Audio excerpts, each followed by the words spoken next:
Hello friends, இன்றைக்கி நம்ம Warli painting பண்ணலாமா? ஸோ அதுக்காக ஒரு கேன்வாஸ் போர்டை எடுத்துகிட்டு இந்த மாதிரி 4 காலம்ஸ் பிரித்து அதில் டிஃப்ரெண்ட் கலர்ஸை யூஸ் பண்ணிவிட்டு பெயிண்ட் பண்ணிக்கோங்க.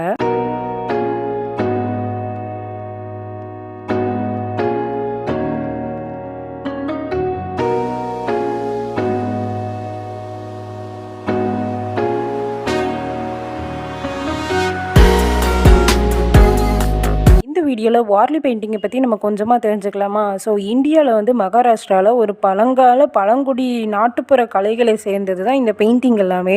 இது ஒரு 2500லேருந்து 3000 ஆண்டுகளுக்கு முன்னாடி உள்ள பெயிண்டிங். ஸோ இந்த பெயிண்டிங் எல்லாமே பாரம்பரிய முறையில் இருந்து பெண்கள் வெள்ளை அரிசி பேஸ்ட்டு அப்புறம் மண் சுவர்கள் இதெல்லாம் வச்சு தான் வரையப்பட்டிருக்கு. அதோட இந்த பெயிண்டிங் எதை பற்றி சொல்கிறாங்க அப்படின்னா, கிராமத்தில் உள்ள வாழ்க்கை, இயற்கை மற்றும் சடங்குகள் இது எல்லாத்தையும் வச்சு தான் பெயிண்டிங்காக அவங்க பண்ணியிருக்காங்க.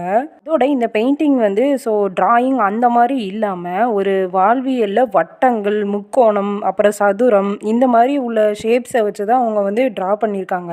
பிக்சர்லேயே பாருங்கள், ஒரு காலமில் நாற்று நடுறாங்க. அந்த நாற்று நடுறத விவசாயம் பண்ணி எடுக்கிறாங்க. இன்னொரு காலமில் அந்த நாற்று நடுற அந்த வைக்கோல் எல்லாத்தையுமே மாட்டு மூலியமாக நம்மளுக்கு எடுத்துகிட்டு வந்திருக்காங்க. ஸோ அந்த வைக்கோல் எடுத்துகிட்டு வந்ததுக்கப்புறம் அந்த வைக்கோலை கல்லில் வச்சு நம்ம இது பண்ணிவிட்டு அந்த நெல்லை தனியாக எடுப்போம்ல, மறுபடியும் பதப்படுத்தி அதை நம்ம மறுபடியும் இன்னொரு பிளேஸ்க்கு எடுத்துகிட்டு வந்துட்டு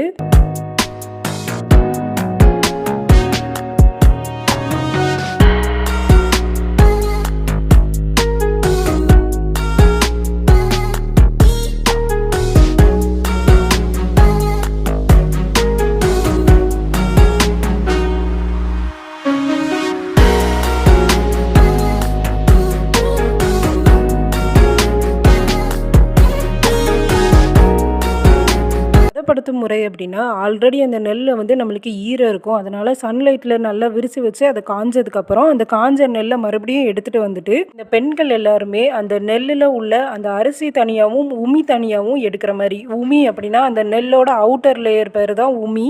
மாதிரி அந்த நெல்லை தனியாக எடுத்ததுக்கப்புறம் அந்த அரிசியை இடிக்கிறது, அந்த அரிசியை நம்ம உணவாக எடுத்துக்கிட்டு அந்த உமியை கோழி, ஆடு அந்த மாதிரி உள்ள விலங்குகளுக்கு நம்ம கொடுத்துட்றோம். இந்த பெயிண்டிங் எல்லாமே பாரம்பரிய முறையில் அரிசி பேஸ்ட்டு, மண் சுவர் இதெல்லாம் வச்சு தான் நம்ம பெயிண்ட் பண்ணுவோம்னு சொன்னலாம். எதில் பண்ணுவாங்க அப்படின்னா, முந்தி காலத்தில் செவர ஓவியம் அப்படின்னு இருக்கும். செவத்தில் எல்லாமே அவங்க இந்த மாதிரி வரைஞ்சி வச்சு இது எல்லாமே சொல்லப்பட்டிருக்கு.